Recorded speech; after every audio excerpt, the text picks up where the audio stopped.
RevOpsAF, the only podcast for people who are RevOpsAF and want to learn all about things that are RevOpsAF. Our goal is to give the revenue operations community, that includes marketing, sales, and CS, for any of you not paying attention, the skills needed to accelerate their careers. Revenue teams today run on data, but not all data is created equal. RevOps leaders know this better than anyone. Bad inputs equal bad decisions.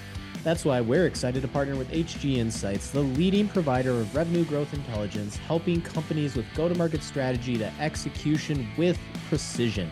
HG Insights gives revenue operators the visibility we've all been begging for.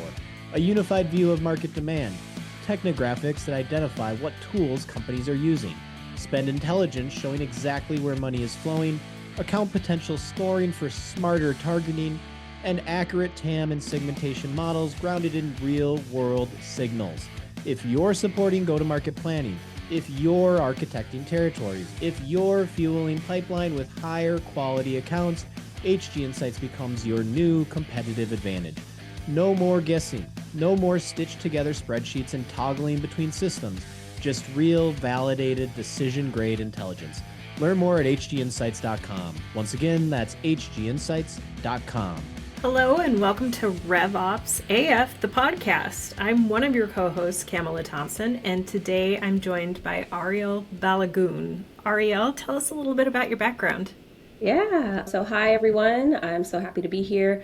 Like she said, I'm Arriel. I'm the RevOps career coach. And a little bit about me is that before I started Infinitely Elevated, my decade and a half career in the Bay Area spanned across finance, RevOps, program management, basically building and fixing revenue engines inside fast-growing tech companies.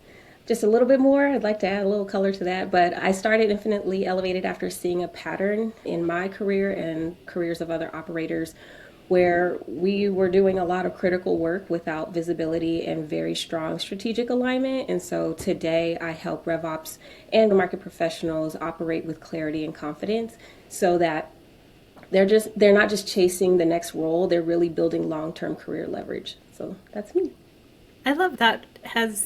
Yes, it's going to come throughout our conversation, I'm sure. That is so perfect. And I'm very glad but sad to be talking to you about this topic right now because as we're recording, the job market is pretty tough for FTEs, not so much for fractionals. But when you're talking to clients right now, what are some of the big struggles you're seeing in the market? Honestly, there's typically three. There's the first one. The first struggle is it's not that it's tactical, it's more that it's an identity shock. People in RevOps, we're fixers. And when everything stops suddenly, the question becomes, who am I if I'm not solving problems? I have a project that I was leading, or I had this initiative that I was really passionate about. So who am I? Now that is gone. The second one is around information overload and sometimes decision paralysis. People, not just RevOps, are typically not ready to do a job search at the drop of a dime. And yet suddenly they're rewriting resumes and they're networking even more and making really big decisions. And while dealing with the very real pressures of life, how am I going to pay my rent? How am I going to pay mortgage? What if my health care lapses? What other family responsibilities do I have that's on my plate? Sending home to my family member, sending money home to them so that they can take care of their own responsibilities too. That weighs very heavily. And then last but not least, I think a lot of people underestimate how much value they actually carried while on the job. We're firefighters in a way. We're putting out the fires. We're trying to build alignment and bridge gaps. And that sometimes turns into imposter syndrome instead of recognizing your transferable impact. And so I call this your RevOps superpower because we need a lot of that to bring things together, new products to market, et cetera, et cetera. And so really, I'm just trying to help people understand what they've done in terms of their professional development and why it matters beyond just one company. Yeah, and whether the decision to leave is your own or somebody else's makes a huge difference, even if it's a layoff. I think a lot of us still question our worth if we're not kept around and part of the select few that aren't part of a RIF. So I think those points all resonate. And I know we're going to talk about what to do while you're looking for a position. But if I could give advice to people who are still in their position, I know that one of the things that tends to happen for me is the minute I'm out of a job, it's like my mind goes blank and I forget all the projects and impact that I did while I was at that job. Yes. And then my resume still reflects before that last job. Mm-hmm. So if I could give advice to anybody, it's keep a log of your projects and the benchmarks and how you helped the business, like how the business changed as you work on them, as you're doing them, and keep them somewhere in the cloud that you can still get to. My mind just always goes blank. I don't know if it's just me. No, it's not just you. It is not just you. It comes in a different format. So sometimes I call it a brag box, where you just take a screenshot of someone that is praising you for helping put out a fire or doing something that was above and beyond, or do something that's actually very helpful for their day-to-day job. All of that matters, and all of that will come through and shine through once you have it, whether it's an accomplishments journal, a brag box, whatever you want to call it, just have it so that you can reference it. And then to your point, like around like how much impact that you're actually driving towards the business, try to have some metrics in there that you can pull from and defend.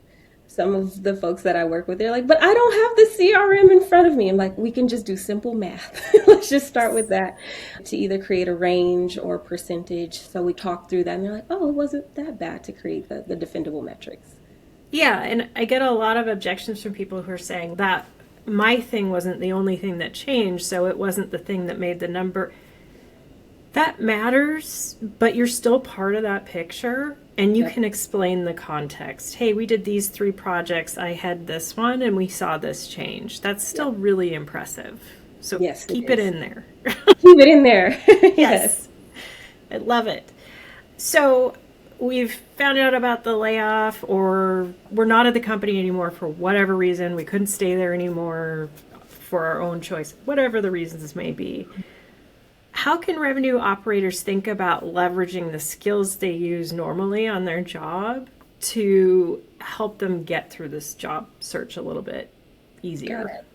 That's a really good question. So in a very simple way, we're RevOps, so act like one. Our skills are very diagnostic by nature. So that's understanding pipeline health, forecasting risk, aligning teams, and making trade-offs. Think about that in terms of your job search and your job search strategy. Instead of just listing tools, like I have experience with this tool versus another one, I really encourage people to talk about the business problems that they solved and the decisions they influenced. So I'm going to repeat that again. Talk about the business problems you solved and the decisions that you influenced. And also use clear and defendable metrics. So that's what we talk about. On average, I was able to do that. Back into the math so that you're telling that part of your story around your impact and where you were able to lead. I also want to talk a little bit about applications right now, if I can. Oh yeah, go for it. Okay. Yeah, because the market and what we are seeing today is like none other than what we've seen before. And so when I want to talk about applications, the spray and pray is really not going to work in this market. And so when I say we are RevOps, act like it, so that means track your applications like a RevOps dashboard. How many interview invites are you getting? How many rejections? What is the feedback that you're getting during the interview with the recruiter or talent person or the hiring manager? Keep a log of the questions you're being asked and the questions that you're being stumped on. Jumping the gun on the interview prep here or interview tips here, but all of that feedback is actually data signals telling you where your experience actually resonates. So if you're applying and you're starting to see rejections at one sub-tech industry, so say ed tech, you're really not getting the traction you need in ed tech. Is it healthcare tech? Is that's resonating more? Is that where you're getting the interview or invites?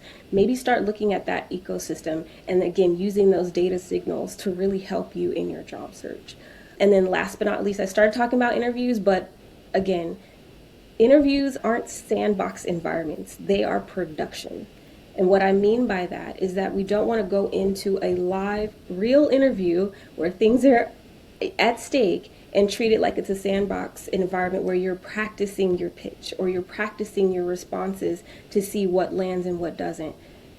I would highly advise against that and say do your experimenting of your 30-second intro, your responses to standard interview questions beforehand, and then you can show up very clear and confident and aligned so that the interviewer has every reason to move you forward in the interview process. So that's what I want to talk about in terms of our skills as RevOps professionals.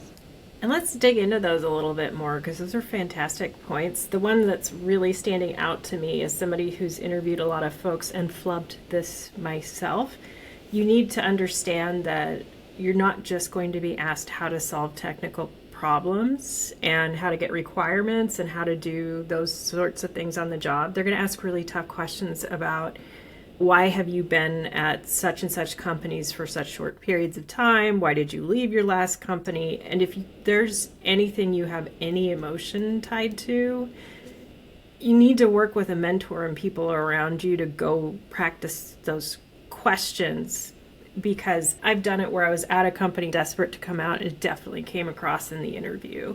It would have been so much smarter for me to talk to a mentor or a friend of mine about, hey, this is a sore point for me. I know they're going to ask about it. Can we go through some answers and see what works? I want to be honest, but I also want to come across as not bitter or whatever you're struggling with in the moment.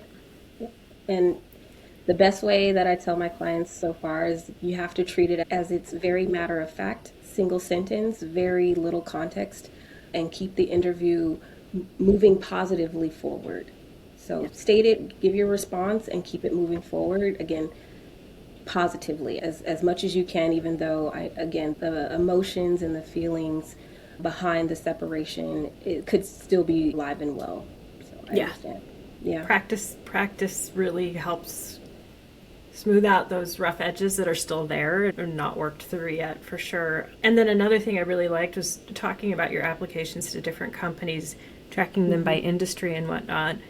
We all know that there's a lot of applicant tools with AI layered on top of them and keywords that we may be missing. So looking at it by industry is so smart because there may be keywords they use or technology jargon they use that are slightly different that we're just not keying into yet.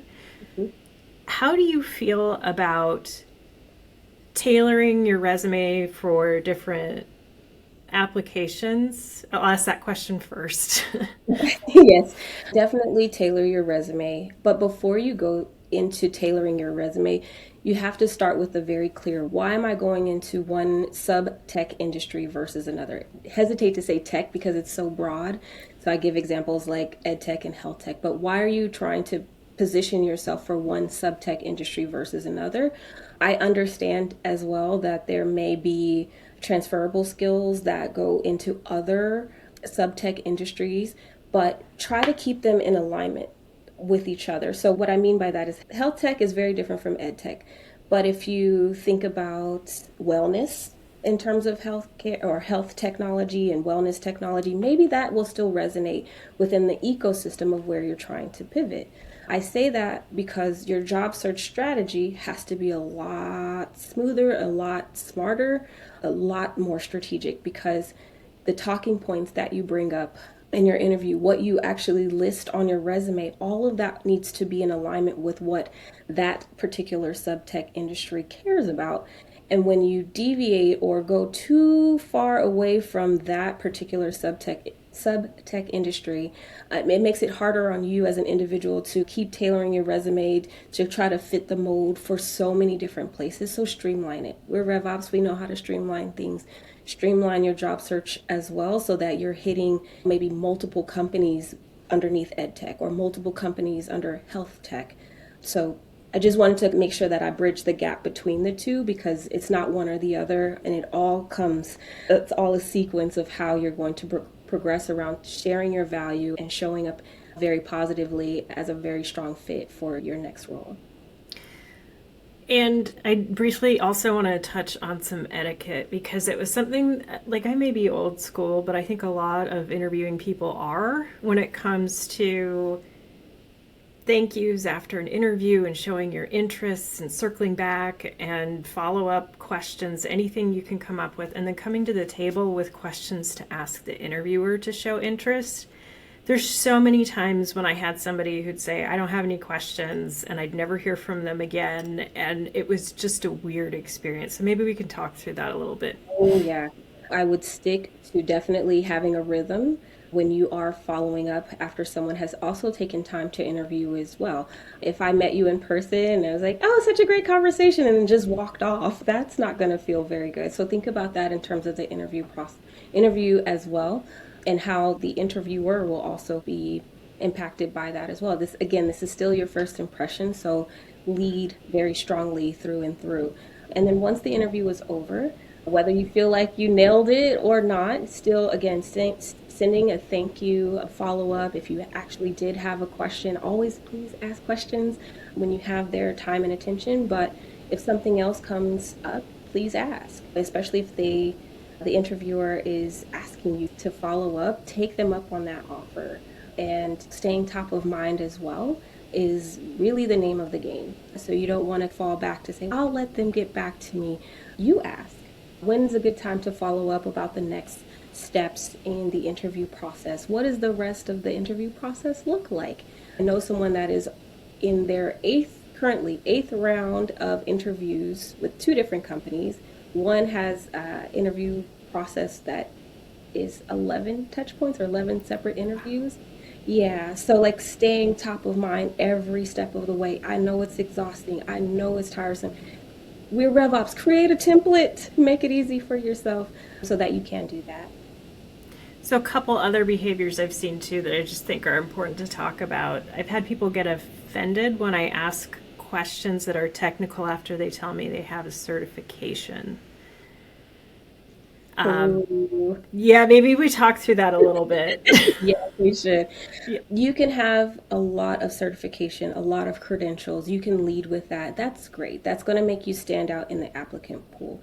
But what is now happening in this market is that interviewers, companies really want to go deep on your knowledge and expertise because they are making an investment into you. So they want you to clearly articulate how you've used that certification. Where does that come up? How will they benefit from the fact that you do have that as a strong suit in terms of your candidacy versus someone else? Because if you just lead with that and leave it hanging, you're not giving them the full picture. So definitely, if you have it, go for it. Have the certifications. Great. Talk about your experience with it. Talk about how you've leveraged it since you've had it. Talk about how you've grown because you were able to have that knowledge and close skill gaps as well. So don't just leave them hanging. Tell your story. This is your opportunity to do. You've been waiting for these interviews. Show up confidently, show up ready to tell your story. And again, sometimes over and over again, because again, that's part of you. That's part of what you're bringing in terms of your value, in terms of your RevOps superpowers. So do not be afraid to share that. Yeah, and from the interviewer's perspective, like the big thing for me was even if you're a certified admin, different company roles expect different things from you. And in this particular company, we needed someone who could take business requirements and translate those into configuration. Mm-hmm. It's the red flag that popped up is this isn't the right temperament from my perspective for somebody who's going to get some frustrating, vague requirements that they're going to have to dig in on and then be really creative about how they solve them. Whether or not that's actually true, we only get a few minutes to figure out if a person's a fit, and that impression's all we have. So I agree with you 100% and just wanted to give the perspective. Sometimes you have to give a more complete answer. And that's okay. It's and from the interviewer's perspective, keep asking. This is a natural and normal part of the evaluation process. Yep, love it. Okay, so let's talk about, we're applying a lot, we're keeping track of things. maybe we're not getting some traction in some areas. What are some skill sets that people should be focusing on right now to differentiate themselves? I do very human-centered work, so all of my responses always tie back to the person themselves. So where do you feel that you have some gaps in terms of your development, whether you've heard it on the job before, whether you've seen it in a performance review, and if that's actually a gap that you want to fill. So start there. Start with yourself first. And then next, you can use the roles that you really want to also identify gaps. If they're asking for these specific requirements, okay, is that an avenue or a responsibility that I actually want to go into or not? Be honest with yourself, don't guess, and use those job descriptions as market feedback. So again, if they're asking for things over and over again in different job descriptions across different companies, across different sub-tech industries, maybe that's a little clue to start figuring out how to fill those skill gaps. So a lot of soft skills I'm actually hearing more of coming through in the interview process with my clients. So focusing on how do you communicate well? How do you communicate up across different stakeholders, across different teams? What is your secret sauce in the way that you're able to deliver that and bring people together to make data-driven decisions? How do you do that? Not everyone can, and not everyone sits at this intersection between finance, marketing, sales, post-sales, products, IT. We sit in a very special place in business. And so being able to own each part, and I would say own it and have responsibility of it to communicate very well across your stakeholders. And then, let's see, in terms of executive communication, especially if you're further along in your RevOps career, being able to explain trade-offs very well. Sometimes we want it all and a bag of chips, and that's awesome, but we have to be able to explain those trade-offs, the risks, the outcomes clearly to leadership if we're making one decision versus another. And then systems thinking. So that's more the technical skills and the know-how and understanding how the tech that we use and the systems that we use will also help inform the decisions that we make across sales, marketing, CS, finance. It all ripples across the revenue engine. So thinking about it that way. Yeah, and early in my career, I focused on database administration, analytics, and systems admin, which was a lot, but it was really easy being super technical to assume that people knew what I was doing. Like, I was young. I think it's a human thing when we're younger to just assume that we're the center of our own universe and people know what's happening. As I grew in my career, I just learned over and over again how critical it is to be able to communicate to people with different communication styles and to make sure that they were aware of what was happening and why it was happening and how it impacted them, and actually starting with the how it impacts them, because that's what they care about the most. Like, all of these things, I'm glad to hear that you're hearing a lot of soft skill focus, because in a lot of surveys we've done in the past, those tend to be the skills that people put at the bottom of their list or say they don't need, including influencing without authority, which just terrifies me. Sorry, That was a bit of a rant, but I'm validating. I'm on the same page with you. I'm like, we need those. Without the soft skills, the tech skills are just really, like, it doesn't bring it. Having all the tech skills and the know-how, it doesn't make anything easier for us without the context of communication and how we understand each other and how we're going to drive things forward. That's a big miss if you're just focusing on tech and not soft skills.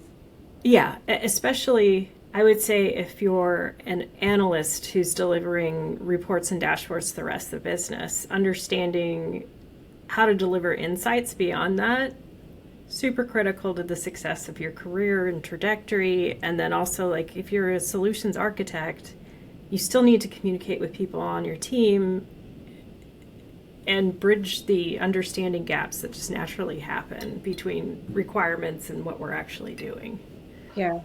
We take a collective deep breath there, because there's so much more that goes into it as well. Like, you also have to think about the data that you are pulling, the decisions you're making. This really impacts someone's life and livelihood. If you are thinking right now, I'm thinking about territory alignment right now and quota planning and all of that, that directly impacts someone's life through their finances and things like that. So just keeping that kind of in the back of your mind as you are creating reports and dashboards and understanding the risks and the trade-offs and understanding how it's going to impact the human behind all of the decisions that we're making.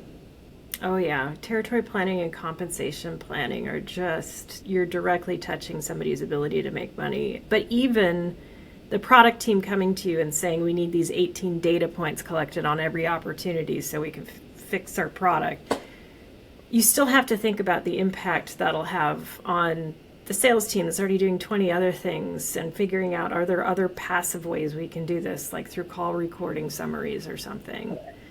Correct. Yeah. Love it. So what kind of advice would you give to people out there who are in the job market in general?